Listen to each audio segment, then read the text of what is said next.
ખેડૂત મિત્રો નમસ્કાર. ખેડૂતની વાત ચેનલમાં આપ સૌનું હાર્દિક સ્વાગત છે. મિત્રો, ખેડૂતો માટે આવ્યા ખુશીના સમાચાર. Cotton corporation of India Ahmedabad દ્વારા સીસીઆઈ અંતર્ગત ખેડૂતોને કપાસ પાકમાં ટેકાના ભાવ જાહેર કરવામાં આવેલ છે. તેમજ હાલ ટેકાના ભાવે ઓનલાઈન નોંધણી ચાલુ હોય.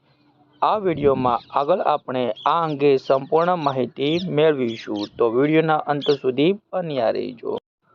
ખેડૂત મિત્રો, જો તમને અમારો આ વિડીયો પસંદ આવે તો વિડીયોને લાઈક કરી દેજો અને અન્ય ખેડૂત મિત્રોમાં શેર કરી દેજો. અને અમારી આ ખેડૂતની વાત ચેનલને સબસ્ક્રાઈબ કરી દેજો અને બાજુના બેલ આઇકનને દબાવી દેજો, જેથી કરીને ખેતી વિષયક સાચી, સચોટ અને સંપૂર્ણ માહિતી તમને મળતી રહે. મિત્રો, આગળ આપણે જાણીશું કે કપાસમાં ટેકાના ભાવ કેટલા જાહેર કરવામાં આવેલ છે.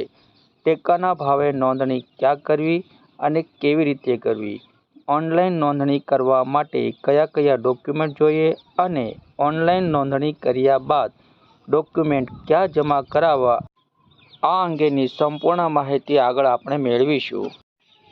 મિત્રો, કપાસમાં ટેકાના ભાવની વાત કરીએ તો વર્ષ 2025-26માં સરકારશ્રી દ્વારા કપાસ માટે ટેકાના ₹1622 પ્રતિ મણે જાહેર કરવામાં આવેલ છે. એટલે કે 20 કિલોના ₹1622 જાહેર કરવામાં આવેલ છે. મિત્રો, ટેકાના ભાવે ઓનલાઈન નોંધણી ક્યાં કરવી તેના વિશે વાત કરીએ તો આ ટેકાના ભાવ માટે ઓનલાઈન નોંધણી કપાસ કિસાન નામની એપ્લિકેશનમાં ઓનલાઈન નોંધણી કરવાની રહેશે. હાલમાં આ ઓનલાઈન નોંધણી ચાલુ છે. જે ખેડૂત મિત્રોને કપાસમાં ટેકાના ભાવે ઓનલાઈન નોંધણી બાકી હોય તેઓએ વહેલી તકે ઓનલાઈન નોંધણી કરાવી લેવી. ખેડૂત મિત્રો, કપાસમાં ટેકાના ભાવે ઓનલાઈન નોંધણી કરવા માટે તારીખ 1 સપ્ટેમ્બરથી 30 સપ્ટેમ્બર 2025 સુધી ખુલ્લી રાખવામાં આવેલ હતી, પરંતુ કપાસના ખેડૂતો તથા રાજ્ય સરકારશ્રીની માંગણીને ધ્યાનમાં લઈને નોંધણીની સમયમર્યાદા હવે 31 ઓક્ટોબર 2025 સુધી લંબાવવામાં આવી છે. ખેડૂત મિત્રો, કપાસના ટેકાના ભાવે ઓનલાઈન નોંધણી માટે કયા કયા ડોક્યુમેન્ટ જોઈએ તેના વિશે વાત કરીએ તો કપાસમાં ટેકાના ભાવે ઓનલાઈન નોંધણી માટે ખેડૂત અરજદારશ્રીના 7, 12 અને 8 ખેડૂત અરજદારશ્રીના આધાર કાર્ડની નકલ તેમજ પાસપોર્ટ સાઇઝનો ફોટો અને પાક વાવેતરનો દાખલો. આમ આ મુજબના બધા જ ડોક્યુમેન્ટ ખેડૂત અરજદારશ્રીએ પોતાની પાસે રાખવાના છે અને જે તે જગ્યાએથી ઓનલાઈન નોંધણી કરાવવાની રહેશે.